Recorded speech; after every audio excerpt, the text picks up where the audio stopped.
Well, hello there. Thank you for joining me for the latest edition of Telile 24/7. I'm your host, Adam Cook, and this week I'm coming to you from the beautiful Tamarack Trail here in Port Hawkesbury. It's one of several trail systems around the town, and it's special because it's right around the corner from Tamarack Education Center.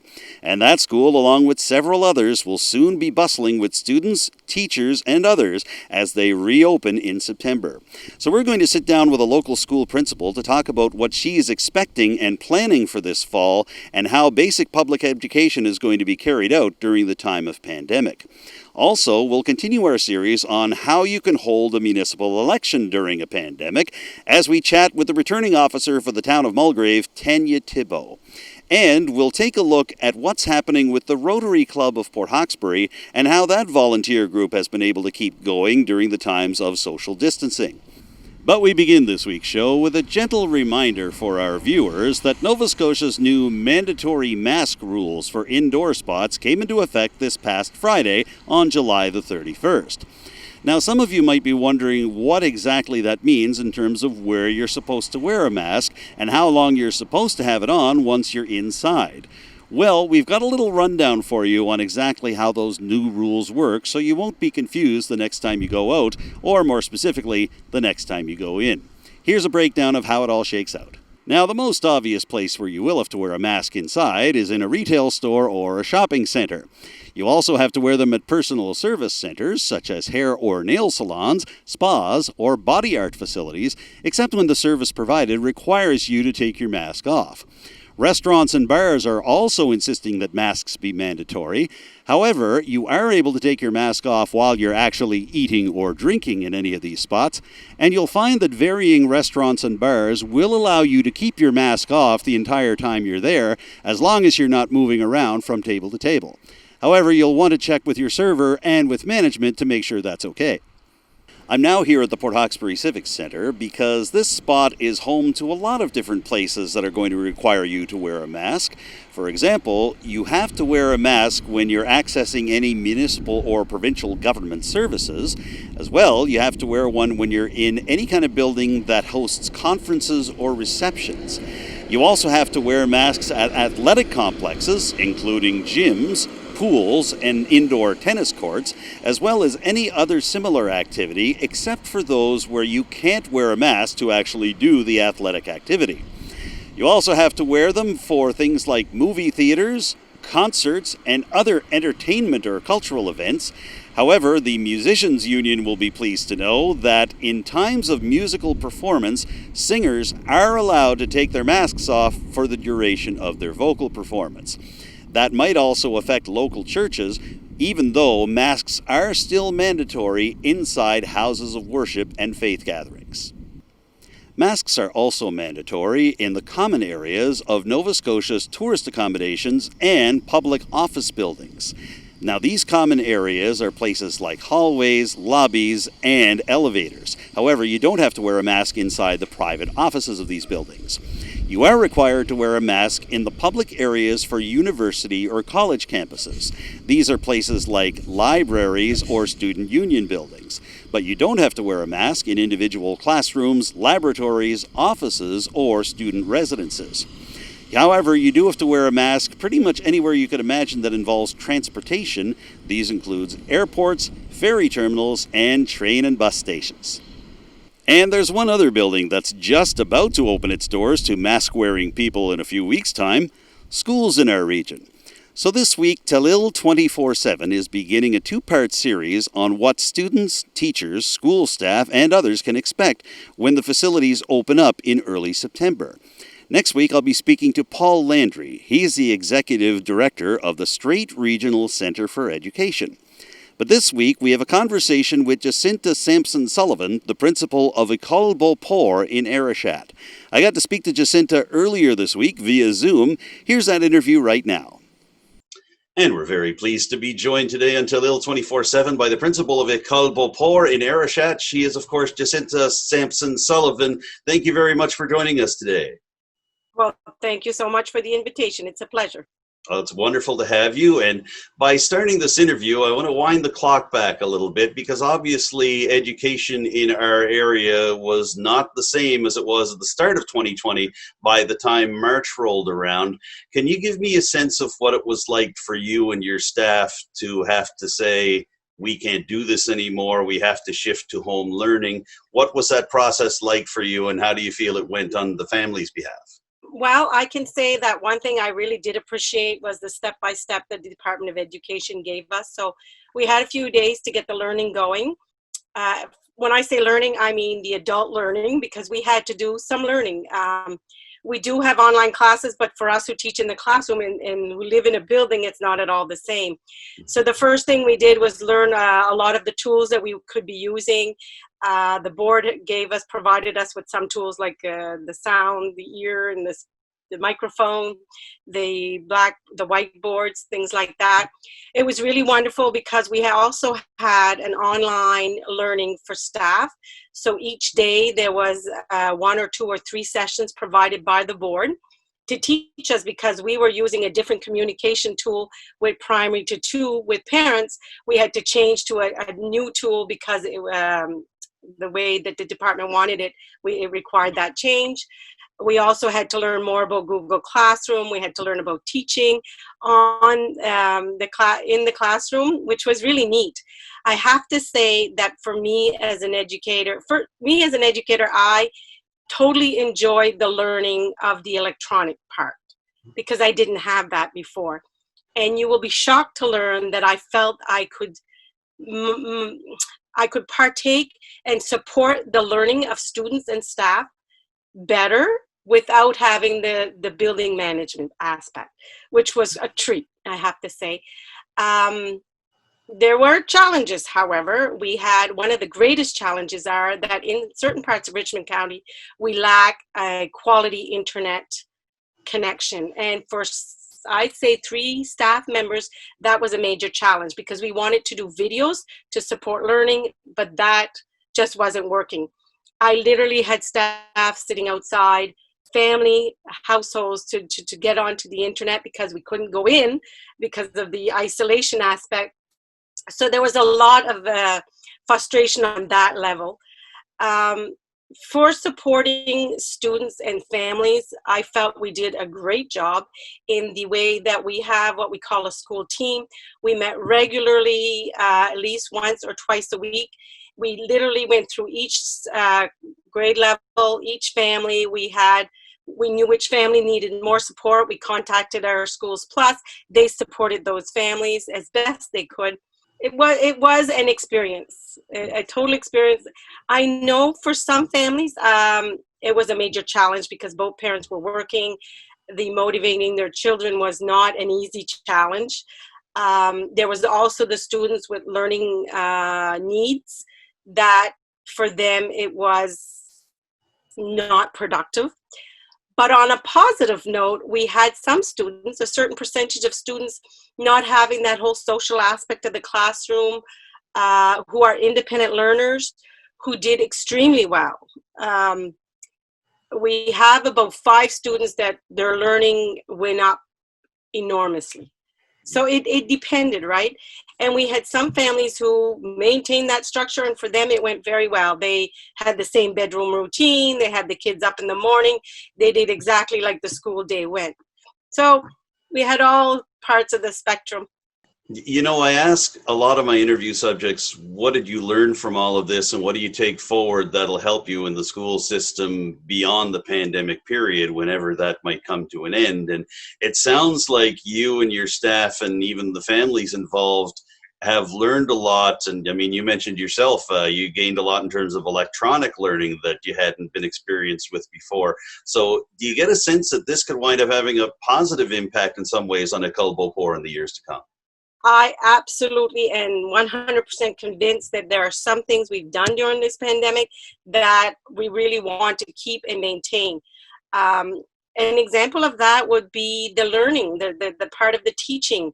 One of my greatest stories is that I have a teacher who went and got Hershey's chocolate, the white and the dark chocolate and did fractions with the Hershey's chocolate one day. He has young kids. He had blocks the next day. He found such creative ways to use manipulatives that were interesting. It was almost as if I couldn't wait to see what would be the next tool what was he going to use tomorrow. So those are the things that I think will enrich our teaching and our techniques and our strategies. I also think that we learned that we need to start younger, put more emphasis on the technology.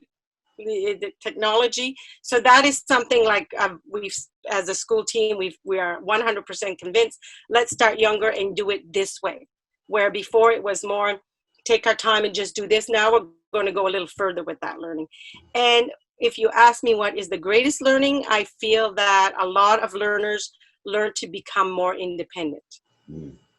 And the other thing I feel is that parents really the parents who really got engaged got a better understanding of the strengths and challenges their children had, because it's okay to go to a parent-teacher session and get feedback from the teacher, but when you actually see it, it was very interesting. And for us, I have to say that, and I'm 100% aware, is that we have parents who are Anglophone. That was a major challenge that other systems didn't have.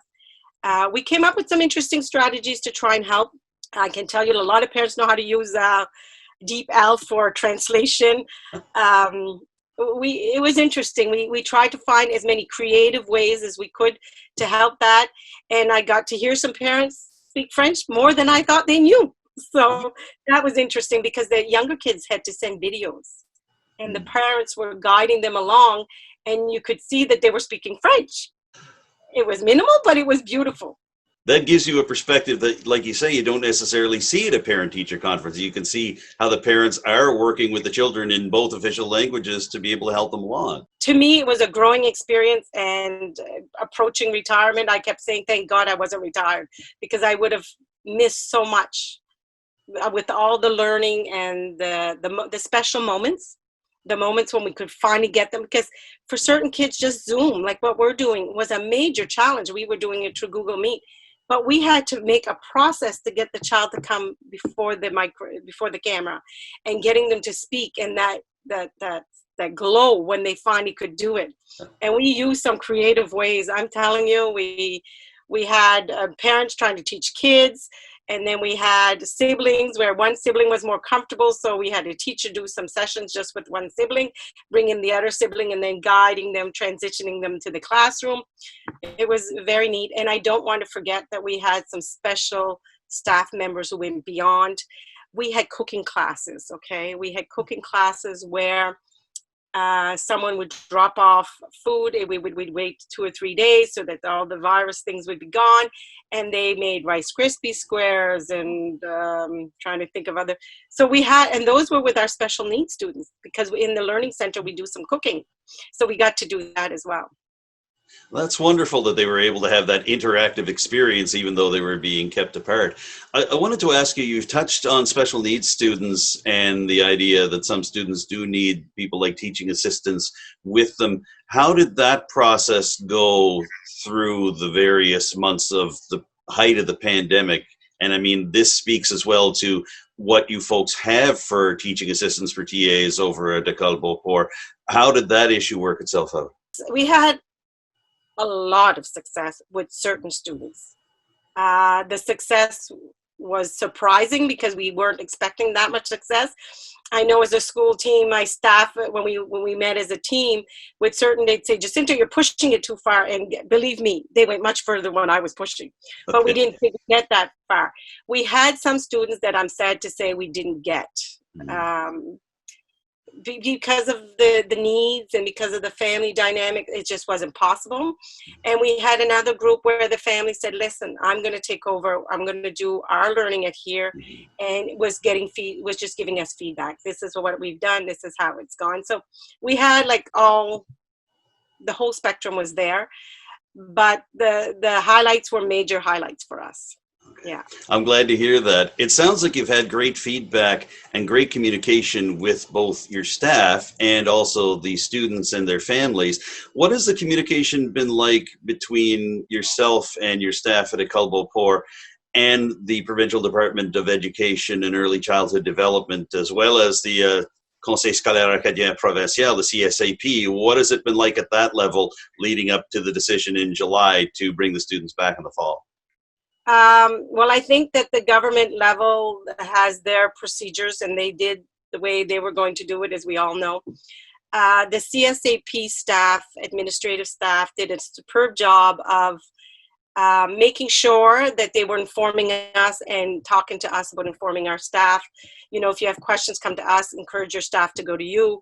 And I have to say that I think it's 14 years I've been principal, with some breaks along the way, but we had a staff meeting every Friday at 9 a.m., all principals. We're a small board, right?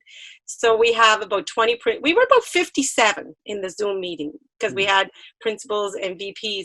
And that was every week at 10 o'clock on Fridays. To me, that was what we needed to have the support we needed to support our community.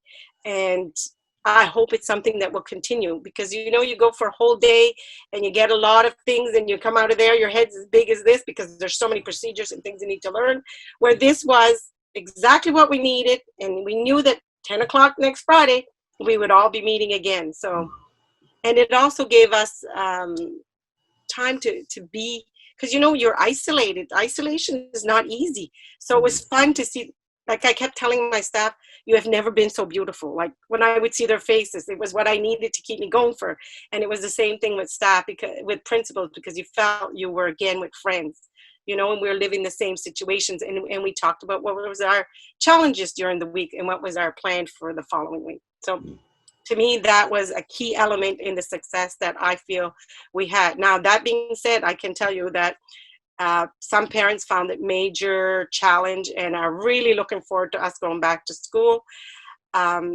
Myself, I'm very, I need that interaction. And for me, the students are my, how would I say, they give me that energy. You know, some people drink their tea and their coffee. I need the kids.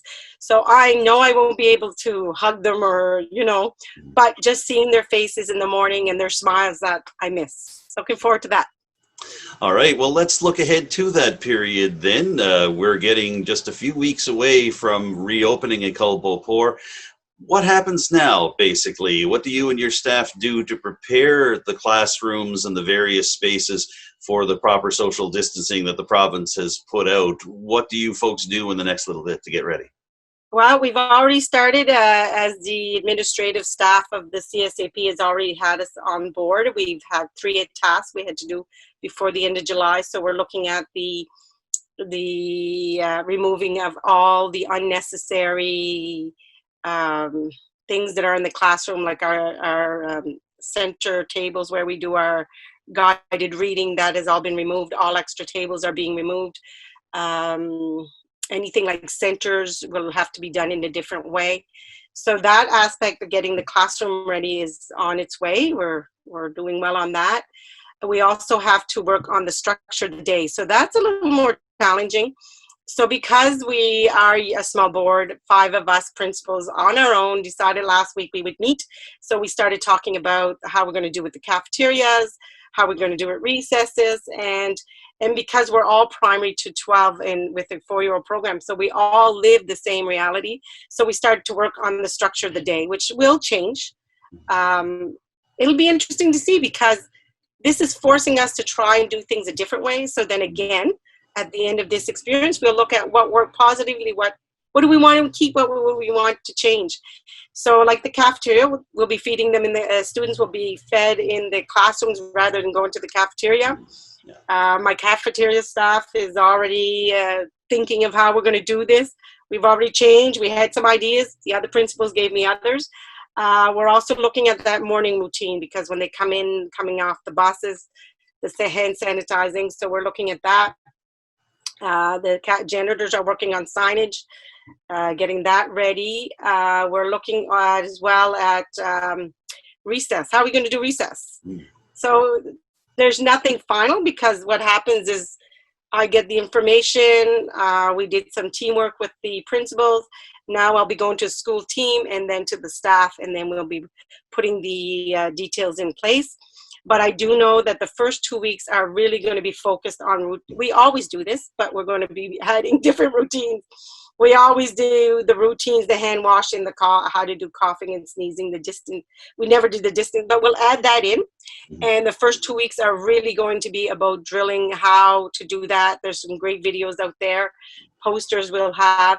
And the other thing I think I'd like to do with next year, take it week by week. So the first week we'll go through.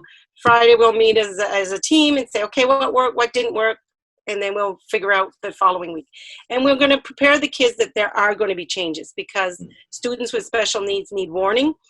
So that we're going to implement that right from the day one, right? We're going to have routines. Routines will change depending on the needs. Are you concerned at all about encouraging the students, especially the younger students, to wear their masks indoors? What's your thought on that?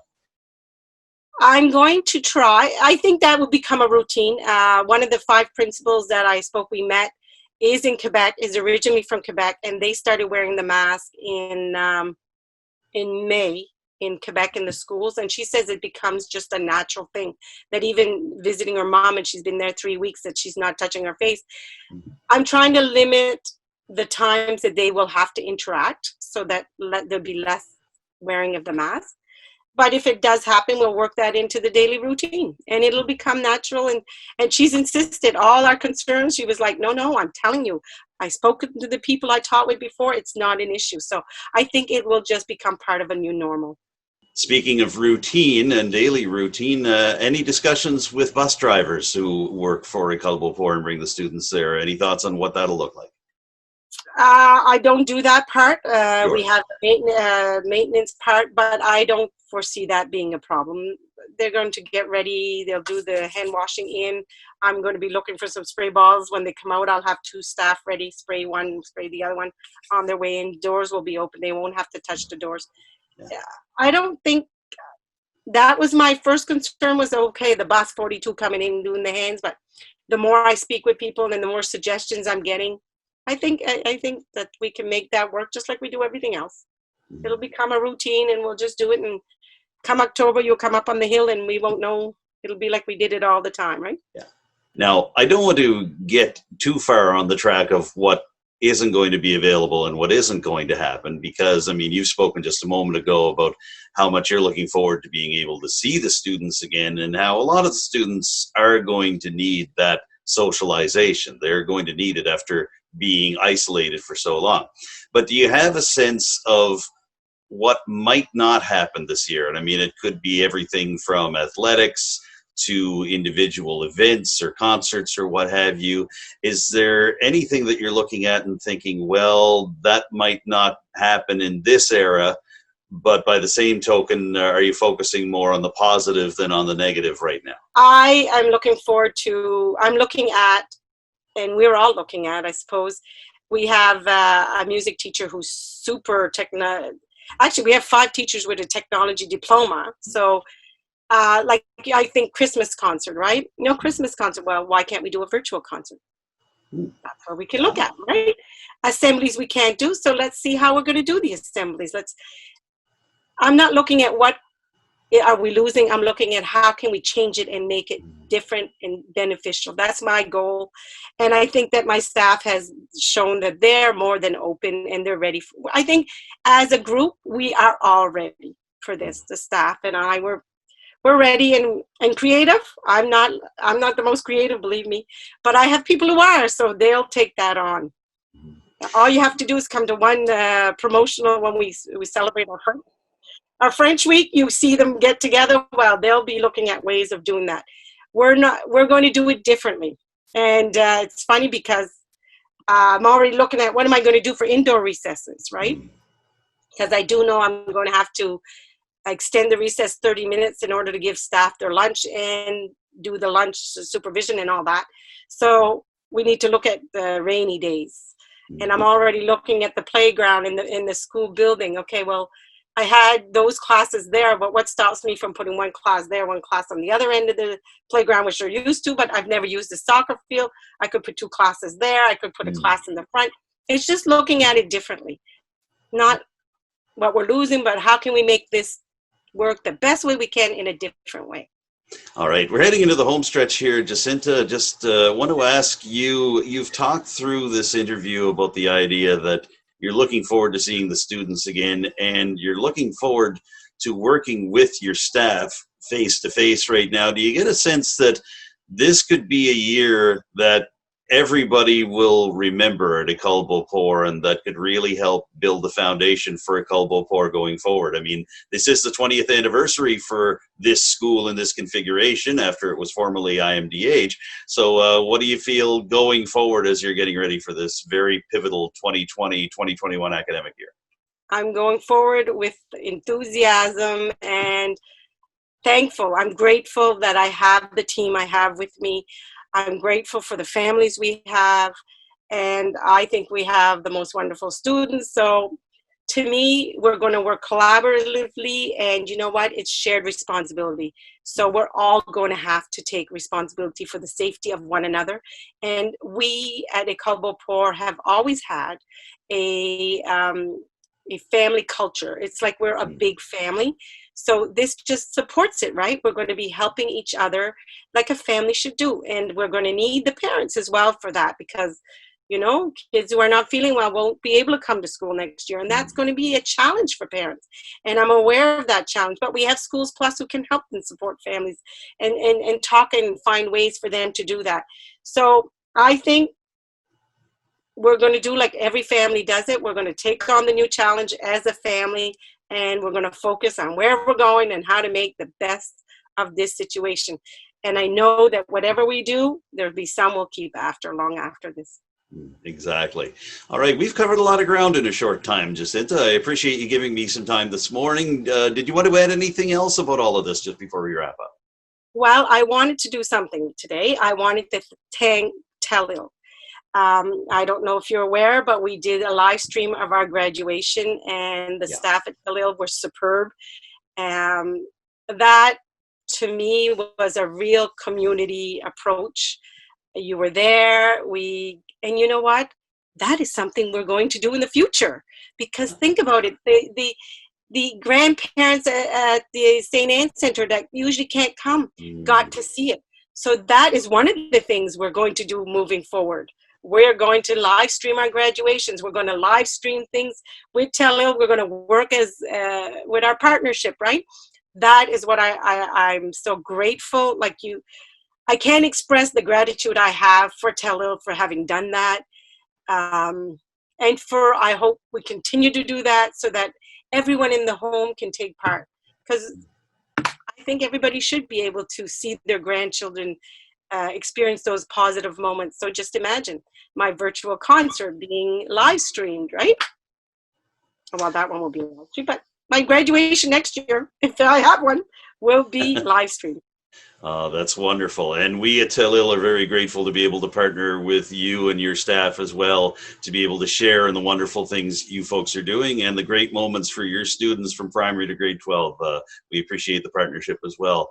Well, I feel like I've learned a lot in a very short time here, Jacinta. Thank you so much for giving me a few minutes here for Telile 24/7. Not a problem, anytime. All right. Jacinta Samson-Sullivan is the principal at Ecole Beau-Port. We've been speaking to her by Zoom today. Stay tuned for more Telile 24/7 in just a moment. From the Port Hawkesbury waterfront, you can always get a great view of the town of Mulgrave, and that's where we're headed next. You might remember that last week on Telile 24/7, I spoke to officials from Richmond County and the town of Port Hawkesbury about how they're going to carry out municipal elections this fall with the pandemic still going on. Well, now it's time to ask those questions to see how Mulgrave is going to do it. So this week I sat down with the returning officer for the town of Mulgrave, who's handled a fair number of elections in her time, Tanya Tibbo. Here's that interview right now. And we're pleased to welcome the returning officer for the town of Mulgrave to Telile 24/7. She is Tanya Tibbo. Thank you for joining us, Tanya, on the show this week.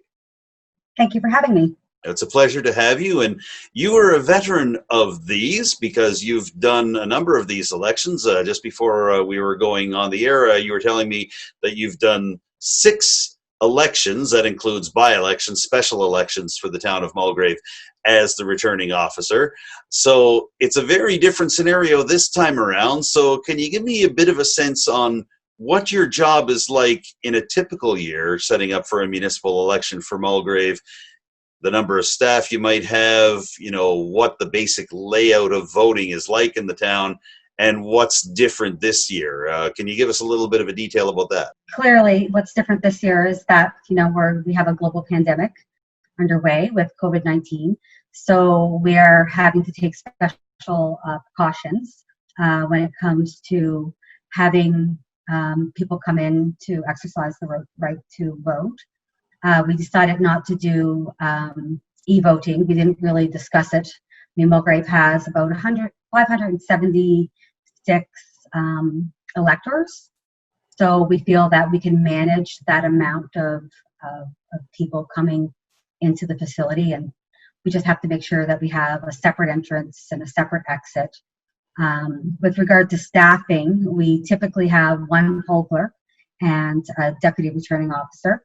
This year, we're going to hire someone that will be able to clean the surfaces on the doorways and anything that may be touched prior to people coming in.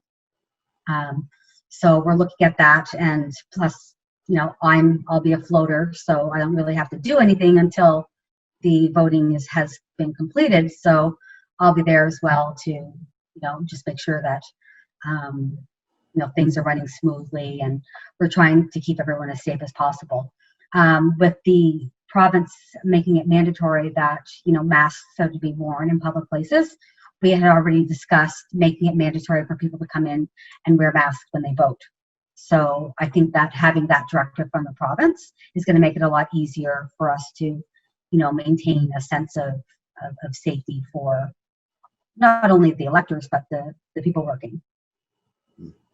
Now, I am wondering as well, in terms of basically getting the voters list together, doing the enumeration process, how will that go this time around? Do you have a list prepared already? Do you refer to a previous election in terms of the provincial or federal election? What is that process like for you and for the people you bring on board here? Well, we typically get the preliminary list of electors from the province. As you know, Mulgrave is a small community.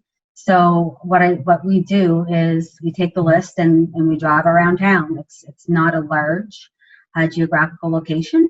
So we are familiar with the people that do reside here, and we just take that list ourselves, and then we add anybody that we need to add on the day of the polling.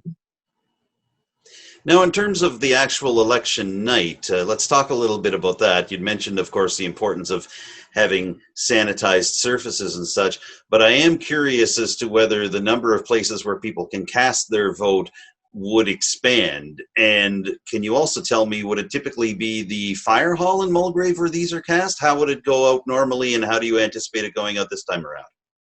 Well, I'm proposing that we use the former school building.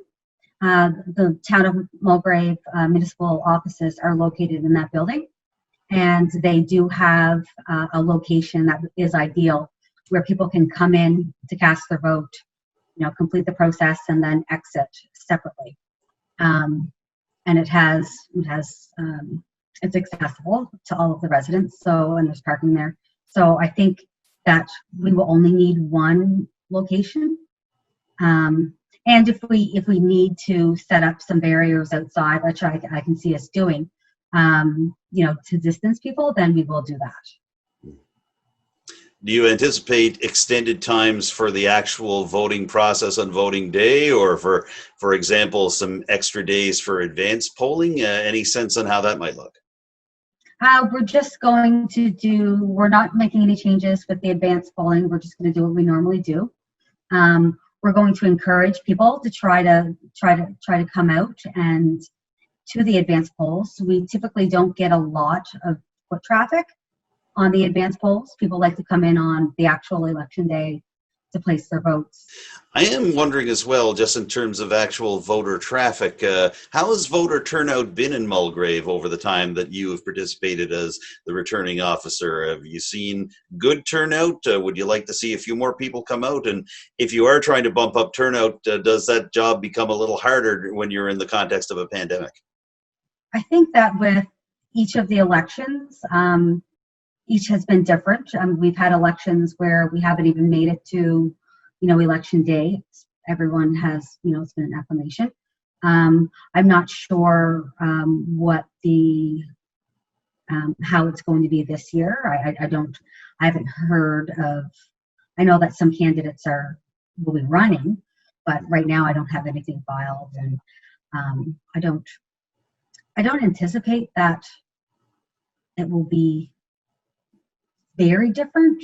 I'm also wondering, Tanya, just on a personal note, obviously the job of returning officer for any municipality is a job that you have to apply for. It's advertised, it's all put out in the media, it's put out in newspapers and such.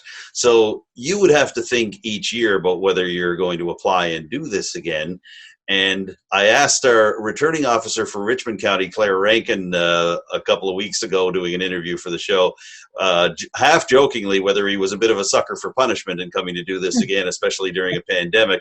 But I'll put the same question to you. I mean, obviously it's not going to be exactly the same as before. Do you look at it as doing public service for your town? Do you look at it as a bit of a challenge? What's going through your mind as you're not only applying for the position, but also getting ready to do it and getting ready to start rolling out the election? I guess it's the familiarity with the role. And each time I've had the same deputy returning officer, who I don't think I would do it without that person because of their knowledge. So it really is a joint effort between the two of us.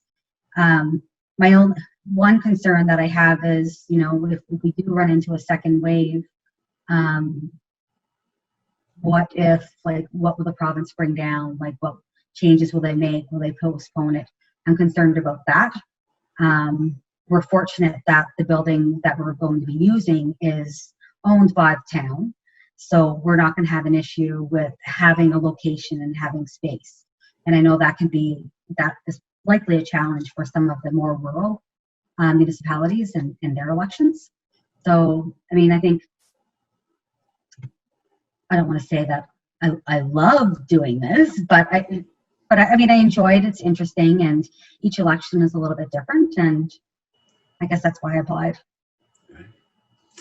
And just one more question. We're just curious, is there a place where residents of the town of Mulgrave can go if they have any questions about this election, in terms of whether they're on the electors list, even if they're considering running for town council or running as mayor, the nominations process? What can you tell me about what information is available for residents who want to do any of that? So we do have the preliminary list of electors is due on, the final copy is due on July 31st. So that will be advertised for 2 weeks in the local newspaper, where people can, all of the contact information is there, where people can check to see if they're on the list of electors. The email address for the election is there as well, and the phone numbers. And I think the first ad for nominations, or call for nominations, goes out on August 12th, and the second on August 26th. And that will provide a little more information. So when a resident or a candidate does come forward, they'll receive a guide to municipal elections. They'll receive all the forms, all of the proxy forms, that they can give, people that they may not be around, but they may want to give or want to get their vote from. So, I mean, they can just reach out to the town to get any information they need, or call me. Thank you for joining us this week on Telile 24/7, and we do hope the election goes well in Mulgrave. Thank you again, Tanya. Thank you, Adam. All right. We've been speaking to Tanya Tibbo, who is the returning officer for the town of Mulgrave. She's been speaking to us via Zoom, and as you can tell, she has been speaking to us from her home in Mulgrave. Stay tuned for more Telile 24/7 in just a moment. Now, some of you might recall that a couple of weeks ago on Telile 24/7, we heard from the Commodore of the Isle Madame Boat Club, Bob Martel. He told us a little bit about how the club is struggling to be able to meet its bottom line this year, and how that's impacting how the club provides various services to the community and to the mariners that it regularly welcomes from across the region and around the world. So how are other community groups faring during this time of COVID-19? To get a bit of an answer to that, I recently interviewed the new president of Port Hawkesbury's Rotary Club, Michele Tabensky. She's been on the job for only a month, but she already knows how difficult it is for a community group to keep up its regular activities when social distancing restrictions are in place. Here's that interview with Michele right now.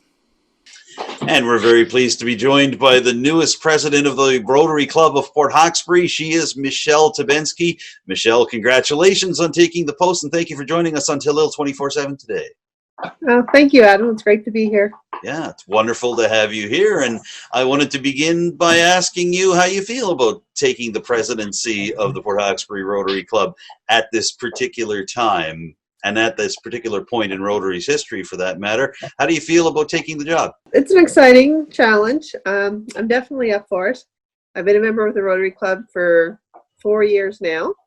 So I've learned lots about Rotary in my time. What attracted you to the idea of being a part of Rotary in the first place, and what has kept you there since that time? When I joined Rotary in 2016, at the time I was working at Leaside Transition House.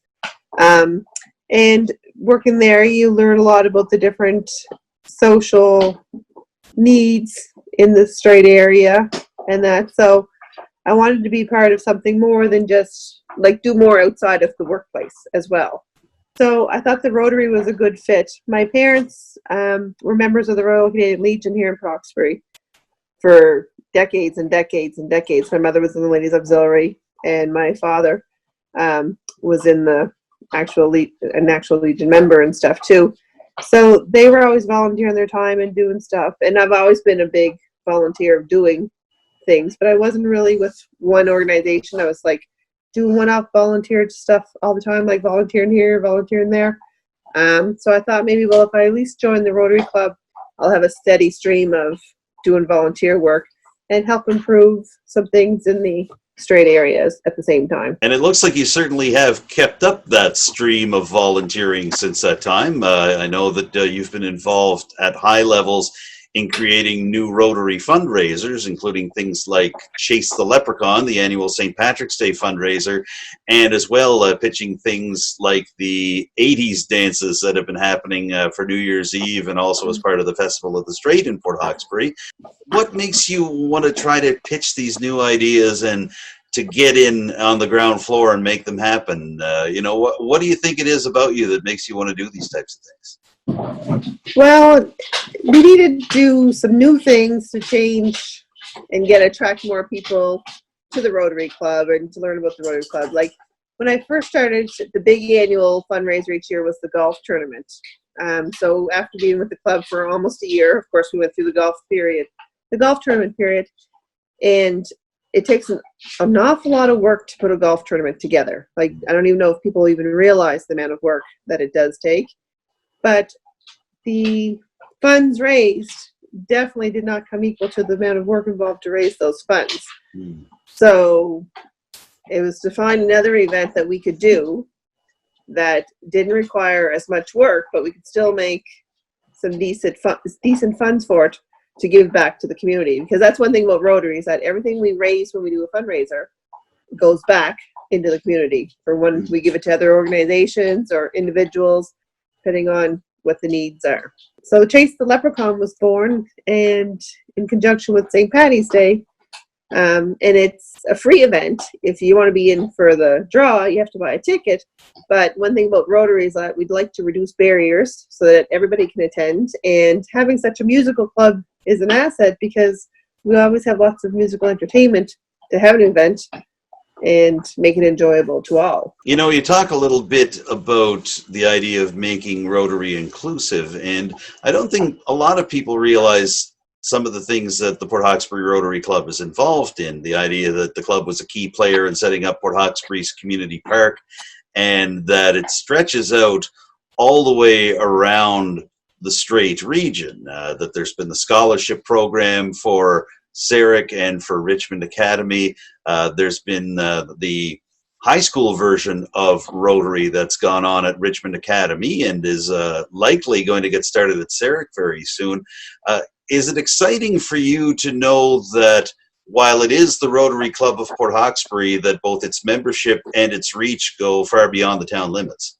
Oh yes, like one thing about being born and raised in Port Hawkesbury is that we've always been the feeder town. So even though Port Hawkesbury is our actual town, our community stretches to the Quad Counties, right? Because everybody feels like they belong to the Strait area and not just Port Hawkesbury as one. So it is exciting, especially to have younger people get involved in the Rotary Club, because Rotary can take you on to other things throughout your life. Like, it's a great way when you're traveling, you go to the Rotary meetings. You might meet people through work that are Rotary members. There's a lot of interaction amongst Rotary members in their day-to-day lives that they don't necessarily always realize that they have. It's interesting to note the partnership that the Rotary International has had with the Cody International Institute over at St. FX.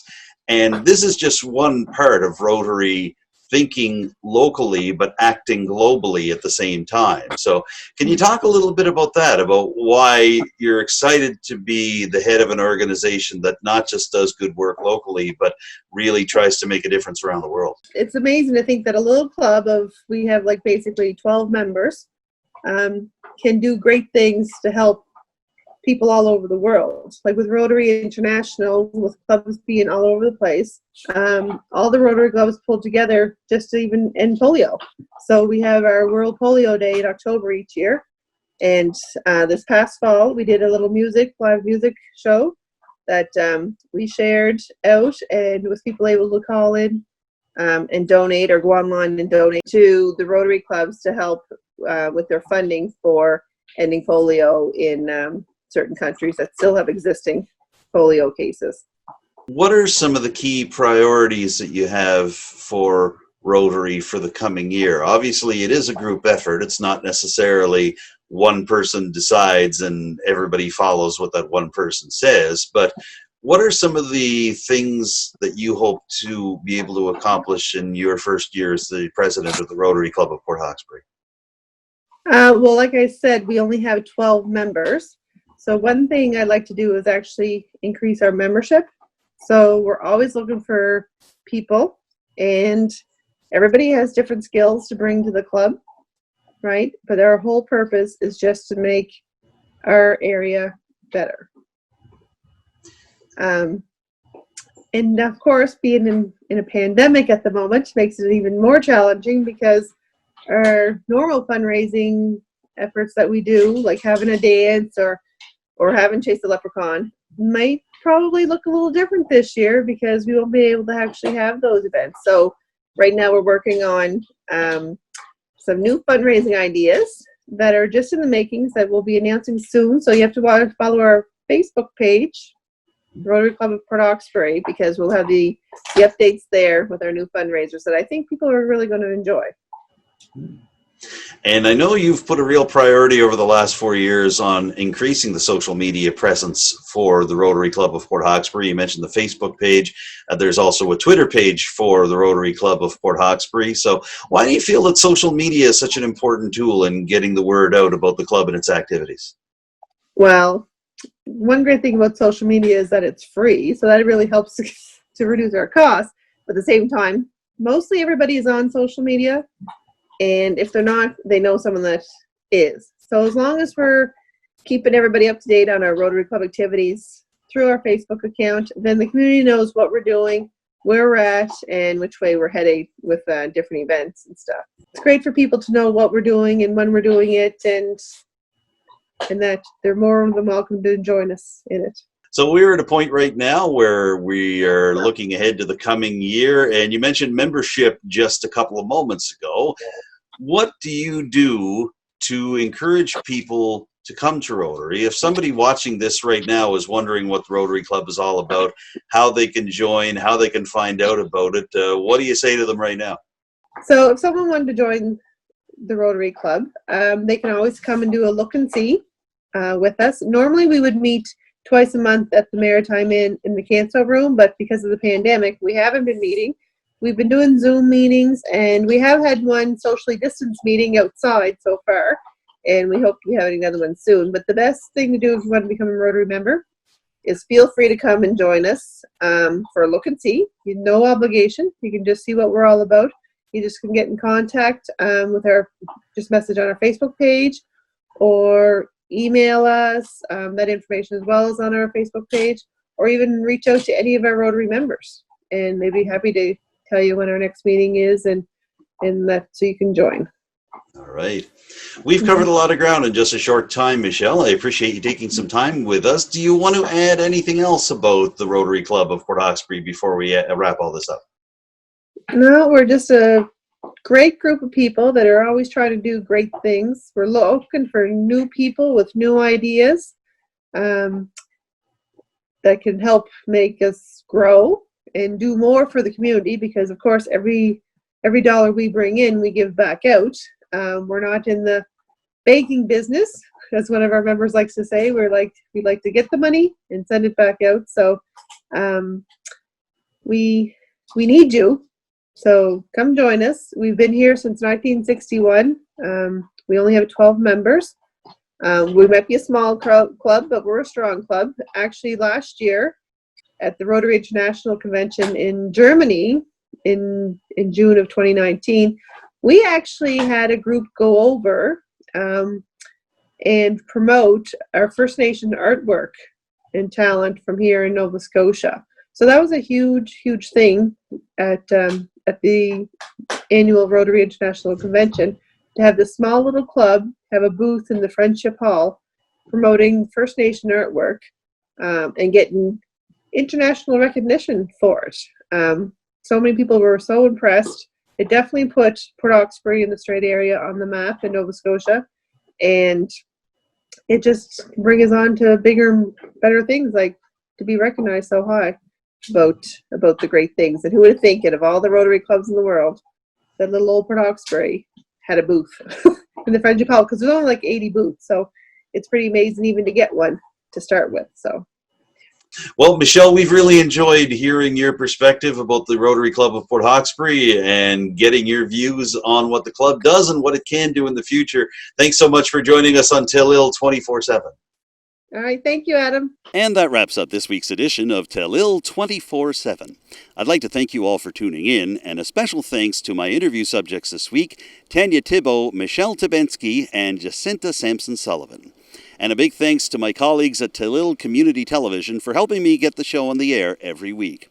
If you have any comments, suggestions, or thoughts about future stories or interviews for the show, I'd love to hear from you, and you can contact me directly with your ideas. You can call me directly. My number is 902-625-8863, and you can email me. The address is adamjrcook, cook with an E, @gmail.com. And you can also contact Telile directly. Their number is 902-226-1928. Don't forget to follow Telile on social media. We're on Instagram, Facebook, and Twitter. And you can check out Telile's YouTube channel for this episode of the show and all the others, plus several special features, stories, and interviews from Telile 24/7, and a lot of great new material that my colleagues at the station have been putting together and putting online over the past few months and the past few years. For now, I'm Adam Cook. Thank you so much for tuning in once again. I'll look forward to seeing you next time with a brand new edition of Telile 24/7.